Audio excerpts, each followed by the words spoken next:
نحمده ونستعينه ونستغفره ونعوذ بالله من شرور أنفسنا ومن سيئات أعمالنا من يهده الله فلا مضل له ومن يضلل فلا هادي له وأشهد أن لا إله إلا الله وحده لا شريك له وأشهد أن محمدا عبده ورسوله أما بعد فإن خير الحديث كتاب الله وخير الهدي هدي محمد صلى الله عليه وسلم وشر الأمور محدثاتها وكل محدثة بدعة وكل بدعة ضلالة وكل ضلالة في النار.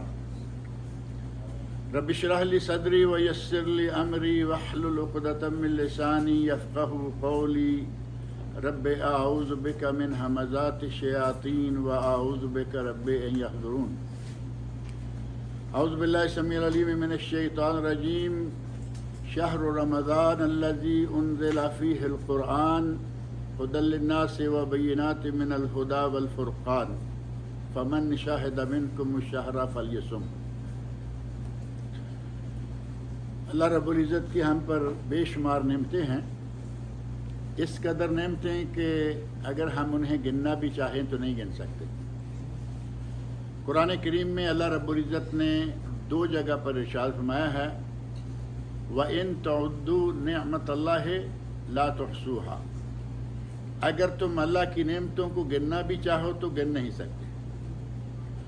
اس کی ان گنت اور بے شمار نعمتوں میں سے ایک عظیم نعمت یہ ہے کہ اس نے ہمیں مسلمان بنایا. اس نے ہمیں مسلمان بنایا اور آج ہم الحمدللہ لا الہ الا اللہ محمد رسول اللہ پڑھنے والے ہیں. نہیں تو پتہ نہیں کہاں ہرے کرشنا ہرے رام اور کیا کیا بکتے ہوتے. اللہ نے احسان کیا، انعام کیا، آج ہم مسلمان ہیں اور اللہ کے ماننے والے ہیں، رسول اللہ صلی اللہ علیہ وسلم کے ماننے والے ہیں. اور دوسرا بڑا انعام ہم پر یہ ہے کہ اللہ رب العزت نے ہمیں اس نبی کا امتی بنایا ہے جو تمام نبیوں سے اعلیٰ، افضل اور سردار ہیں سب. بلکہ آپ امام الانبیاء والرسل ہیں، یعنی تمام نبیوں کے امام. ایک واقعہ آپ نے سنا ہوگا، ابھی تھوڑا عرصہ گزرا ہے، جو واقعہ معراج ہے، جس میں نبی صلی اللہ علیہ وسلم کو مکہ مکرمہ سے بیت المقدس لے جایا گیا اور وہاں سے آسمانوں کی، جنتوں کی سیر کرائی گئی. اس واقعہ میں حدیث میں مسند امام احمد میں یہ بات موجود ہے کہ نبی صلی اللہ علیہ وسلم کے لیے مسجد اقصی میں تمام انبیاء کو اکٹھے کر لیا گیا اور آپ نے ان تمام نبیوں کو آدم علیہ السلام سے لے کر عیسیٰ علیہ السلام تک، اللہ رب العزت سے تو مشکل نہیں ہے نا، جب چاہے جسے چاہے لا کے وہ کھڑا کر دے. تمام انبیاء اور رسل کو امامت کرانے کا وقت آیا. اب ہر آدمی کی خواہش ہوتی ہے کہ اللہ یہ شرف مجھے دے دے. ہمارے یہاں آپ جانتے ہیں نا، بڑی جماعت نکل جائے، میرا بھی جی چاہتا ہے میں امامت کراؤں، ان کا بھی جی چاہ رہا ہے میں امامت کراؤں. میں بھی ذرا آج اپنا تھوڑی آواز سنا لوں. وہاں نبی ہیں سارے کے سارے، اور جسے وہاں امامت کرانے کا موقع مل جائے اس سے بڑی عظمت کس کی ہوگی. حدیث میں آتا ہے کہ اللہ رب العزت کی طرف سے اشارہ پا کر حضرت جبرائیل امین علیہ السلام نے نبی اکرم صلی اللہ علیہ وسلم کو دست مبارک سے پکڑا اور مصلی امامت پہ کھڑا کر دیا. وہاں جو نماز پڑھائی گئی اس نماز کی امامت ہمارے نبی صلی اللہ علیہ وسلم نے کی. اور مقتدی کون ہیں؟ 1,00,000 اور کم و بیش 24,000 انبیاء کرام. اللہ نے ہمیں اس نبی کا امتی بنایا ہے جس کی کوئی مثال نہیں، جس کا کوئی ہمسر نہیں، جس کے کوئی مقابلے میں نہیں. اور اللہ رب العزت نے ہمیں جو اسلام دیا ہے، دین دیا ہے، کامل و مکمل، کوئی کمی نہیں. میرے کہنے سے، کسی عالم کے کہنے سے، کسی مفتی کے کہنے سے بات پکی نہیں ہوتی. یہ بات قرآن کریم میں خود اللہ رب العزت نے سورۃ المائدہ کی آیت نمبر 3 کھول کر دیکھیں. آپ کو اس میں ملے گی کلمات الیوم اکملت لکم دینکم واتممت علیکم نعمتی ورضیت لکم الاسلام دینا۔ آج میں نے تم پر تمہارا دین مکمل کر دیا ہے اور تم پر اپنی نعمت کا اتمام کر دیا ہے اور تمہارے لیے دین اسلام کو پسند کر لیا ہے۔ یہ گواہی کون دے رہا ہے؟ آسمان سے اللہ رب العزت قرآن کریم میں یہ گواہی نازل کر رہے ہیں، الیوم اکملت لکم دینکم، آج میں نے تمہارا دین مکمل کر دیا۔ پہلے کسی دین، عیسائیت ہے، یہودیت ہے، پہلے انبیاء ہیں، کسی نبی کے دین کے بارے میں یہ نہیں آیا کہ اس کا دین مکمل ہو گیا ہے۔ یہ شرف بھی ہمیں حاصل ہے کہ اللہ رب العزت نے ہمارے دین کو مکمل کر دیا، اس میں کوئی کمی نہیں۔ ساری زندگی کے ہر شعبہ کے لیے ہدایات اور تعلیمات موجود ہیں۔ کوئی نہیں کہہ سکتا کہ تجارت کے معاملات نہیں بتائے گئے، کوئی نہیں کہہ سکتا کہ صنعت و حرفت کے معاملات نہیں بتائے گئے، کوئی نہیں کہہ سکتا کہ ہمارے دین میں حکومت چلانے کے معاملات نہیں بتائے گئے۔ حکومت کی بات کریں تو آج کی حکومتیں اس حکومت کے سامنے کچھ بھی نہیں جو خالص اسلامی حکومت ہو۔ آپ جانتے ہیں کہ نبی اکرم صلی اللہ علیہ وسلم کے عہد مبارک ابوبکر صدیق، عمر فاروق، عثمان غنی، علی مرتضیٰ رضی اللہ عنہم، ان چاروں خلفاء کے اور نبی صلی اللہ علیہ وسلم کے زمانے میں دنیا میں بھوک نام کی چیز ہی نہیں تھی۔ حضرت عمر فاروق تو یہاں تک کہہ گئے کہ اگر نیل کے کنارے کوئی جانور بھی بھوکا مر گیا تو عمر سے پوچھا جائے گا۔ اس وقت جب یہ خالص اسلامی حکومت تھی تو اللہ رب العزت کی بڑی عنایتیں تھیں۔ اسلام نے حکومت کرنے کا طریقہ سکھلایا، اسلام نے بڑے سے بڑا کام سکھایا اور چھوٹے سے چھوٹا کام بھی سکھلایا۔ اب بول و براز کرنا، باتھ روم میں جانا، یہ ہر کسی کا ذاتی مسئلہ ہے۔ آپ کو کسی دین میں یہ تعلیمات نہیں ملیں گی کہ باتھ روم میں داخل کیسے ہونا ہے، باتھ روم سے نکلنا کیسے ہے، باتھ روم میں بیٹھنا کیسے ہے۔ ہمارے نبی حضرت محمد رسول اللہ صلی اللہ علیہ وسلم نے ہمیں یہ بھی بتایا۔ یہ بنیادی آداب تو آپ جانتے ہیں نا، باتھ روم میں اندر داخل ہونا تو دایاں پیر نہیں، باتھ روم میں جانے کے لیے بایاں پاؤں اندر، نکلنا ہے تو دایاں پاؤں باہر، مسجد میں اس کے الٹ، مسجد میں داخل ہونا ہے تو دایاں پاؤں اندر، نکلنا ہے تو بایاں پاؤں پہلے سب سے باہر۔ ہمیں نبی صلی اللہ علیہ وسلم نے بول و براز کا، قضائے حاجت کا، پیشاب و پخانہ کا طریقہ بھی سکھلایا۔ حتیٰ کہ ایک یہودی نے جب یہ بات سنی کہ مسلمانوں کا نبی تو یہ باتیں بھی بتا رہا ہے، تو اس یہودی نے حضرت عمر فاروق سے کہا کیا بات ہے، انا صاحبکم یعلمکم حتی الخراء، تمہارا ساتھی تو تمہیں پیشاب خانے کا طریقہ بھی بتاتا ہے۔ حضرت عمر فاروق رضی اللہ عنہ نے فرمایا ہاں، ہمارے نبی نے جب تک ہمیں یہ باتیں نہیں بتائیں ہمیں معلوم نہیں تھا، جہاں چاہتے بیٹھ جاتے، جہاں چاہتے کپڑے اتار لیتے، جہاں چاہتے نہانے لگتے۔ نبی اکرم صلی اللہ علیہ وسلم تشریف لائے تو آپ نے ہمیں یہ سارے آداب سکھلائے۔ اللہ رب العزت نے ہمیں وہ عظیم نبی عطا کیا ہے کہ جس نے پیدائش سے لے کر وفات تک مسلمان کی ساری زندگی کی تمام ہدایات دی۔ یہ بات تو طے ہے نا، اس اعتبار سے ہم الحمدللہ بڑے خوش نصیب ہیں مسلمان۔ اللہ نے ہمیں بے شمار نعمتوں سے نوازا، اعلیٰ سے اعلیٰ نعمتیں عطا کی، اور اس کی ان بے شمار نعمتوں میں سے ایک نعمت یہ ماہ رمضان بھی ہے۔ ماہ رمضان نعمت ہے یا کوئی مصیبت ہے؟ آپ ذرا میرے ساتھ رہیں گے، ان کو باتوں کرنے دو، وہ کام کر رہے ہیں۔ اللہ رب العزت نے یہ رمضان ہمارے لیے نعمت بنایا۔ نعمت ایک تو یہ دیکھیں کہ آج کا دن رمضان المبارک کا پہلا دن ہے۔ آپ ذرا یاد کریں کہ پچھلے سال رمضان کے مہینے میں کتنے لوگ ہمارے ساتھ تھے اور آج نہیں ہیں۔ کچھ لوگ یہاں سعودیہ سے گئے اور کتنے لوگ ہیں جو دنیا سے گئے۔ اللہ رب العزت کی نعمت ہے نا کہ ہم الحمدللہ زندہ ہیں اور اس رمضان المبارک کے روزے بھی رکھیں گے۔ اللہ رب العزت مجھے آپ سب کو تمام مسلمانوں کو صحت و عافیت کے ساتھ رکھے اور روزے رکھنے کی توفیق عطا فرمائے۔ اللہ رب العزت نے ہمیں ان عظیم نعمتوں میں سے جن سے نوازا ہے ان میں یہ رمضان کا مہینہ بھی ہے۔ رمضان کے مہینے کو اللہ رب العزت نے ہمارے لیے بہت سارے فوائد، اب کوئی ایک آدھ مجلس میں یہ باتیں گنی نہیں جا سکیں گی۔ ہماری ملاقات انشاءاللہ ہوا کرے گی پیر اور جمعرات، اس مہینے میں 8 دن باذن اللہ تعالی۔ جیسے جیسے بات آگے بڑھے گی بات کرتے جائیں گے۔ آج میں آپ کو رمضان المبارک کے بارے میں ایک حدیث سناؤں۔ آپ نے سنی تو ہوگی، لیکن اللہ رب العزت نے قرآن کریم میں ارشاد فرمایا ہے وَذَكِّرْ فَإِنَّ الذِّكْرَ تَنفَعُ الْمُؤْمِنِينَ، یاد دہانی کراؤ، یاد دہانی مومنوں کو فائدہ دیتی ہے۔ میں کوئی نیا مسئلہ تو بیان نہیں کروں گا، آپ سنتے رہتے ہیں، لیکن تازہ ہو جائے گا، فریش ہو جائے گا۔ اسی کو فرمایا اللہ تعالیٰ نے فَإِنَّ الذِّكْرَ تَنفَعُ الْمُؤْمِنِينَ، یاد دہانی مومنوں کو فائدہ دیتی ہے۔ نبی اکرم صلی اللہ علیہ وسلم ایک حدیث میں جو وارد ہوئی ہے، اور حدیث بھی صحیح ہے، کوئی کہانی نہیں ہے، نبی اکرم صلی اللہ علیہ وسلم ایک دن ممبر پر چڑھنے لگے۔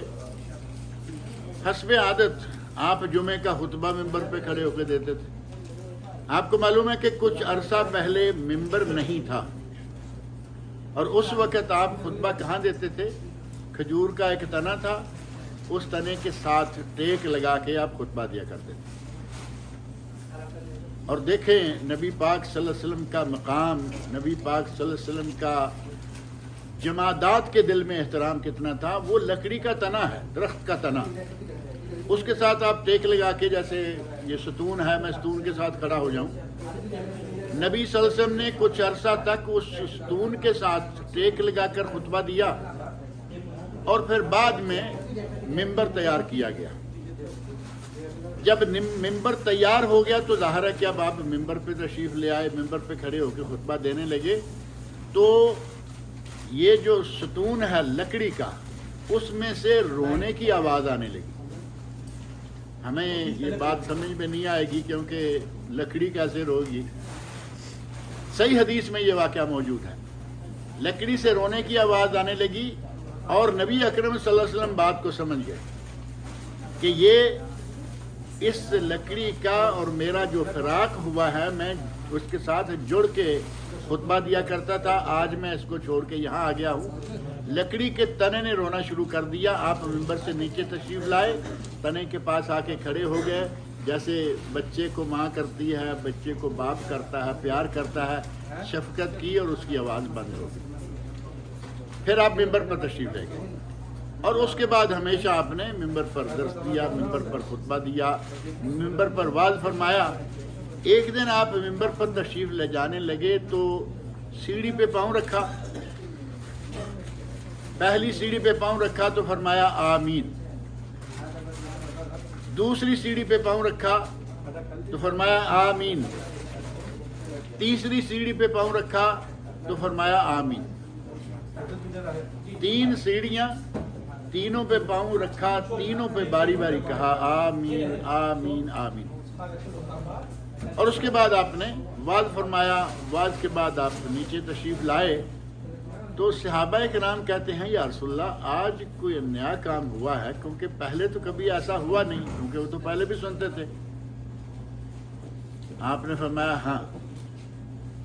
صحابہ پوچھتے ہیں کہ آپ نے یہ جو 3 مرتبہ آمین کہا، اس کی کیا وجہ ہے؟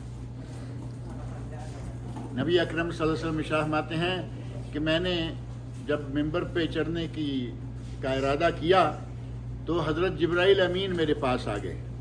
حضرت جبرائیل علیہ السلام آ گئے، ایک سیڑھی پہ پاؤں رکھا تو انہوں نے کہا اے اللہ کے نبی، اللہ رب العزت کہہ رہے ہیں، اللہ رب العزت کہہ رہے ہیں کہ جاؤ جا کے میرے نبی سے کہہ دو کہ یہ بات اپنے ذہن میں رکھیں، اگر کسی کی زندگی میں ماں باپ آئے، بات تھوڑی سی توجہ سے سننا، اگر زندگی میں ماں باپ ہوں یا دونوں میں سے کوئی ایک ہو، اور وہ اپنے ماں باپ کی خدمت کر کے ماں باپ کے ساتھ احترام سے پیش آ کے ان کی خدمت کر کے ان سے حسن سلوک کر کے جنت حاصل نہ کر لے اس پر لعنت ہے۔ اور ساتھ ہی فرمایا کہ کہنا میرے نبی کو کہ وہ اس پر آمین کہے۔ جب یہ کہا جبرائیل امین نے کہ جس کے پاس والدین ہوں اور وہ ان کی خدمت کر کے جنت حاصل نہ کر لے اس پر لعنت ہے۔ بعدا یا وہ اللہ کی رحمتوں سے دور ہے۔ لعنت کا معنی بھی اصل میں ہوتا ہے کہ اللہ کی رحمتوں سے بندہ دور ہو جائے۔ فرمایا بعدا وہ دور ہو گیا، کہاں سے؟ اللہ کی رحمت سے۔ جس نے اپنے والدین کو او احدہما یا ان دونوں میں سے کسی ایک کو پایا اور ان کی خدمت کر کے جنت حاصل نہ کر لی، اللہ کی رحمت سے دور ہو گیا۔ تو جبرائیل امین نے کہا، اللہ نے فرمایا ہے آمین کہیں، میں نے کہا آمین۔ آپ اندازہ کریں کہ اللہ رب العزت حکم دے رہے ہیں، جبرائیل امین پیغام پہنچا رہے ہیں اور نبی صلی اللہ علیہ وسلم اس پر آمین کہہ رہے ہیں۔ اور آپ جانتے ہیں کہ دعا کے بعد آمین کیوں کہی جاتی ہے؟ کہ یا اللہ جتنی ہماری دعائیں ہیں ان کو قبول کر لے۔ آمین کا معنی ہوتا ہے یا اللہ ان کو قبول کر لے۔ نبی صلی اللہ علیہ وسلم نے فرمایا کہ والدین کی خدمت کر کے جنت حاصل نہ کر لے وہ اللہ کی رحمتوں سے دور ہے، آمین، یا اللہ ایسا ہی ہو۔ دوسری سیڑھی پہ پاؤں رکھا تو جبرائیل علیہ السلام کہتے ہیں جس کی زندگی میں رمضان آ جائے، اب یہ بات آ گئی آج کے بارے میں، جس کی زندگی میں رمضان آ جائے اور وہ رمضان میں صیام و قیام، دن کو روزہ، رات کو تراویح، رات کو تلاوت قرآن، رات کو قیام کر کے دن کو روزہ رکھ کر وہ اپنے رب کو راضی نہ کر لے، جنت نہ حاصل کر لے، وہ بھی اللہ کی رحمتوں سے دور۔ تو میں نے کہا آمین، یا اللہ ایسا ہی ہو۔ اور تیسری سیڑھی پہ قدم رکھا تو جبرائیل علیہ السلام کہتے ہیں کہ اللہ تعالیٰ فرما رہے ہیں بعدا من ذکرت عندہ فلم یصلی علیک، بعدا من ذکرت عندہ فلم یصلی علیک، وہ بھی اللہ کی رحمتوں سے دور ہو گیا جس کے سامنے آپ کا نام آئے اور وہ آپ پر درود و سلام نہ پڑے۔ درود و سلام تو سمجھتے ہیں نا، نبی اکرم صلی اللہ علیہ وسلم کا اسم گرامی، میں نے ابھی تھوڑی دیر پہلے کہا نا، حضرت محمد الرسول اللہ، سارے مسلمانوں کا یہ فرض بن جاتا ہے کہ وہ صلی اللہ علیہ وسلم کہیں، علیہ الصلاۃ والسلام کہیں، علیہ السلام کہیں یا صلی اللہ علیہ وسلم کہیں، بغیر اس کے خاموش رہنا مسلمان کو یہ زیب نہیں دیتا۔ اللہ رب العزت نے جبرائیل علیہ السلام کے ذریعے یہ پیغام بھیجا ہے کہ میرے نبی سے کہہ دو بعد من ذکرت عندہ، وہ اللہ کی رحمتوں سے دور ہو گیا جس کے سامنے آپ کا ذکر آئے، آپ کا نام لے اپنی زبان سے، آپ کا نام سنے اپنے کانوں سے، آپ کا نام لکھے اپنے قلم سے، یہی تین کام ہو سکتے ہیں نا، اور وہ صلی اللہ علیہ وسلم نہ کہے، وہ بھی اللہ کی رحمتوں سے دور۔ نبی صلی اللہ علیہ وسلم کے ذریعے ہمیں جو ہدایت ملی وہ ہے درود شریف پڑھنا، اور درود شریف کا اپنا ایک بہت بڑا مقام ہے۔ ایک درود ابراہیمی ہے جو ہم نماز میں پڑھتے ہیں، اللہم صلی اللہ محمد وعلی آل محمد، درود ابراہیمی ہو یا مختصر انداز سے صلی اللہ علیہ وسلم ہو، یا اللہم صلی وسلم وبارک علی عبدک و رسولک محمد وعلی آلہ وصحبہ اجمعین، مختصر سے مختصر کوئی بھی ہو لیکن ضرور ہو۔ اور اگر کوئی آدمی دعا مانگتا ہے، آدمی نے دعا مانگی، بیٹھا ہے دعا مانگ رہا ہے، اگر وہ دعا مانگ کے ساتھ ہی درود شریف بھی پڑھ لے گا تو گویا اس نے دعا کی قبولیت پر مہر لگوا لی کہ یہ دعا قبول ہوگی۔ دعا کی قبولیت کے لیے شروع میں درود شریف پڑھے، درمیان میں درود شریف پڑھے، آخرت میں درود شریف پڑھے، انشاءاللہ دعا قبول ہوگی۔ یہ نبی اکرم صلی اللہ علیہ وسلم پر درود پڑھنے کی برکت ہے۔ اور دعا کی قبولیت کی جو شرائط ہوتی ہیں یا دعا کی قبولیت کے جو آداب ہیں ان میں سے ایک یہ ہے۔ تو ہمیں اس ماہ رمضان المبارک میں اپنے رب کو راضی کرنا ہے، اس رمضان المبارک میں ہم نے دن کا روزہ رکھ کے رات کو تراویح اور قرآن کریم کی تلاوت کر کے انشاءاللہ جنت کو پانا ہے. یہ بات طے ہے یا نہیں؟ ہم نے بہت سارے رمضان گزارے، ان رمضانوں میں ہم سے کمیاں ہوئیں، کوتاہیاں ہوئیں. اس مرتبہ ہم پابندی کے ساتھ پورے روزے رکھیں گے اور پوری طرح راتوں کو تراویح پڑھیں گے. یہاں ایک بات میں ذکر کر دوں، بعض لوگ ہمارے جو مفتی حضرات ہوتے ہیں نا، ہمارے یہاں مفتی بے شمار ہیں. آپ دیکھیں گے کہ جو رکشہ چلا رہا ہے، یہاں تو ٹیکسی ہے نا، ٹیکسی چلا رہا ہے وہ بھی فتویٰ دے رہا ہے، تندور پہ روٹی لگا رہا ہے وہ بھی فتویٰ دے رہا ہے، بقالے پہ سیل مین ہے وہ بھی فتویٰ دے رہا ہے. ان مفتیوں سے بچیے، کیونکہ یہ مفتی نہیں، یہ ہیں اپنی جیب سے فتویٰ نکالنے والے. اس قسم کے مفتیوں سے بچیں. یہ مفتی فتویٰ دیتے رہتے ہیں موقع بموقع، اور ہم نے سنا، ہم تک پہنچا، کہتے ہیں کہ جس کی رات تراویح نہیں ہوئی اس کا روزہ نہیں ہے. سنا ہوگا آپ نے بھی، کبھی نہیں؟ کہتے ہیں جو تراویح نہیں پڑھتا اس کا روزہ نہیں. بہت غلط بات ہے، بہت غلط فتویٰ ہے. تراویح سنت ہے، تراویح ثواب ہے، تراویح ہمارے لیے قیام جنت میں داخلے کا ذریعہ ہے. صحیح بخاری مسلم کی حدیث ہے، نبی اکرم صلی اللہ علیہ وسلم ارشاد فرماتے ہیں من قام رمضان، جو آدمی رمضان المبارک کے مہینہ میں قیام کر لے یعنی تراویح پڑھ لے، ایماناً و احتساباً، اللہ کی ذات پر ایمان رکھتے ہوئے اور اللہ سے اجر و ثواب کی نیت رکھتے ہوئے، رو رعایت نہیں، کسی کے لیے دکھلاوا نہیں کہ یہ بھی وہی تراویح پڑھتا ہے. اللہ کی ذات پر ایمان رکھتے ہوئے اور اللہ رب العزت سے ثواب کی نیت سے خالص دل کے ساتھ جو آدمی رمضان کی تراویح پڑھ لے، نبی اکرم صلی اللہ علیہ وسلم فرماتے ہیں من قام رمضان ایمانا و احتسابا غفر له ما تقدم من ذنبہ، اس کے پہلے سارے گناہ معاف ہو گئے. اللہ رب العزت نے ہمارے سامنے نیکیاں جمع کرنے کا، اللہ سے مغفرت اور بخشش طلب کرنے کا ایک سیزن ہمارے سامنے لا رکھا. جیسے تاجر لوگ اپنا سیزن تلاش کرتے ہیں نا، حج کے موقع پر تاجر جو ہیں وہ وہاں مکہ مدینہ جدہ میں مال پھینک رہے ہیں، لا رہے ہیں. یہاں رمضان کے مہینے میں آپ دیکھتے ہیں دنیا داری، جس طرح دنیا داری میں تجارت اور تاجر ایک سیزن کی تلاش میں ہوتا ہے، مومن اور مسلمان نیکیوں کے حاصل کرنے، اللہ سے مغفرت بخشش طلب کرنے کی سیزن کے انتظار میں ہوتا ہے. اور وہ سیزن ہمارے پاس آج شروع ہو گیا الحمدللہ. کل رات جیسے ہی سورج غروب ہوا تھا سیزن شروع ہو گیا، کیونکہ رمضان آج صبح سے شروع نہیں ہوا، کل شام سے. ہماری عربی تاریخ جو ہے وہ مغرب کے ساتھ شروع ہوتی ہے. انگریزوں کی تاریخ رات 12 بجے شروع ہوتی ہے. ہم انگریز نہیں ہیں، ہم مسلمان ہیں. ہماری ہجری تاریخ ہے، ہجری کیلنڈر ہے، اسلامی تاریخ ہے. جیسے ہی سورج غروب ہوا نئی تاریخ شروع ہو گئی. کل جب سورج غروب ہوا تھا تو ہمارا وہ سیزن شروع ہو گیا تھا، ماہ رمضان المبارک. یہی وجہ ہے کہ مغرب کے بعد جب یہ طے ہو گیا کہ رمضان المبارک شروع ہو گیا ہے، رات کو تراویح کی نماز شروع کر دی گئی. آپ لوگ محنت کرنے والے ہیں، کوئی مزدور ہیں، کوئی ملازم ہیں، کوئی کچھ ہے، ہر آدمی کام کر رہا ہے، ڈیوٹی دیتا ہے. روزہ کھولنے کے بعد ایک مرتبہ تھوڑی سی سستی آتی ہے کہ کھا پی کے آدمی میں تھوڑا سا خمار آ جاتا ہے.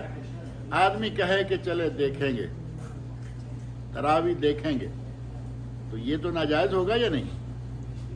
کسی مجبوری کی وجہ سے، کسی عذر کی وجہ سے تراویح رہ جائے، آپ کا روزہ انشاءاللہ صحیح ہوگا. روزہ ضرور رکھیے صبح، لیکن بلا وجہ تراویح نہیں چھوڑے.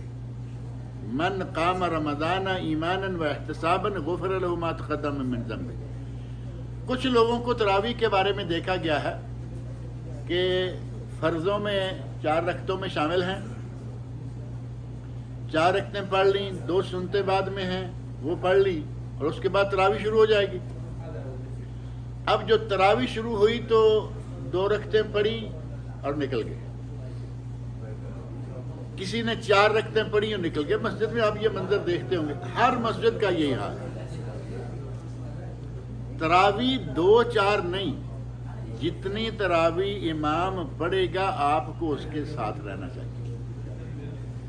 نبی اکرم صلی اللہ علیہ وسلم کی حدیث ہے، سنن ابو داود میں سند کے اعتبار سے صحیح سند سے ثابت ہے، نبی صلی اللہ علیہ وسلم ارشاد فرماتے ہیں کہ جو آدمی امام کے ساتھ مسجد میں امام کے ساتھ جماعت میں شامل ہوا، یعنی امام کے ساتھ اس نے نماز شروع کی اور امام کے ساتھ رہا حتی ینصرف، یہاں تک کہ امام نے نماز مکمل کر دی، تو اس کے بعد اس کو پوری رات کی عبادت کا ثواب ملے گا۔ اور 2 نمازیں پڑھ کے نکل گیا تو پھر کوئی فائدہ نہیں ہے۔